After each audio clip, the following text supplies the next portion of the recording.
இன்றைக்கி நம்ம hook and I எப்படி ஸ்டிச் பண்ணுறதுன்னு பார்க்கலாமா? அதுக்கு முதல்ல இந்த ஹூக் எடுத்து கட்டரை வச்சு நீக்கி எடுத்துக்கோங்க. அதுக்கப்புறம் 4 நூலாக எடுத்து அதை 8ஆ மடித்து நாட் போட்டு எடுத்துக்கோங்க. அதுக்கப்புறம் உங்ககிட்ட இருக்க நீடில்லையே பெரிய நீடலாக ஏதாவது ஒன்று எடுத்து இந்த மாதிரி ஹோல்ஸ் போட்டு எடுத்துக்கோங்க. நான் ஆரி நீடல் எடுத்துக்கிறேன். ஹூக் இன்சர்ட் பண்ணி எடுத்துடலாம். அவ்வளோதாங்க, இது முடிஞ்சிருச்சு. அடுத்து நம்ம ஐப்பட்டி எப்படி ஸ்டிச் பண்ணுறதுன்னு பார்க்கலாம்.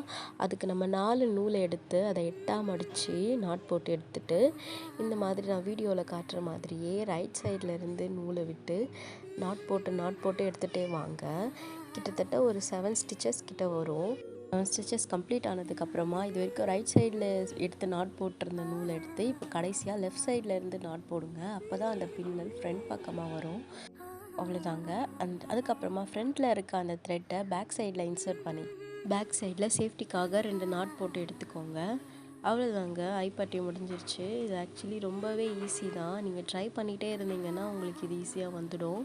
அண்ட் இதில் ஒரு சின்ன டிப்ஸ் என்னென்னா, எல்லாத்தையுமே ஒரே டைமில் போட்டுடலாம் அப்படின்னு சொல்லிட்டு நிறைய த்ரெட் எடுக்காதீங்க. அது ரொம்ப சிக்கலாக ஆகிடும். அதனால் நீங்கள் 2 3 போட்டாலும் பரவாயில்ல, மீடியமான வேல்யூவில் த்ரெட் எடுத்து ட்ரை பண்ணுங்கள். நெக்ஸ்ட் நம்ம ஹூக் எப்படி ஸ்டிச் பண்ணலான்னு பார்க்கலாங்க. இது ஆல்ரெடி ப்ளவுஸில் நம்ம அட்டாச் பண்ணி வச்சுருக்கோன்றதுனால left hand side right hand side ரெண்டு ஸ்டிச்சஸ் போட்டுட்டு சென்டரில் ஒரு ஸ்டிச் போட்டு லாக் ஸ்டிச் போட்டு கம்ப்ளீட் பண்ணிக்கலாம்.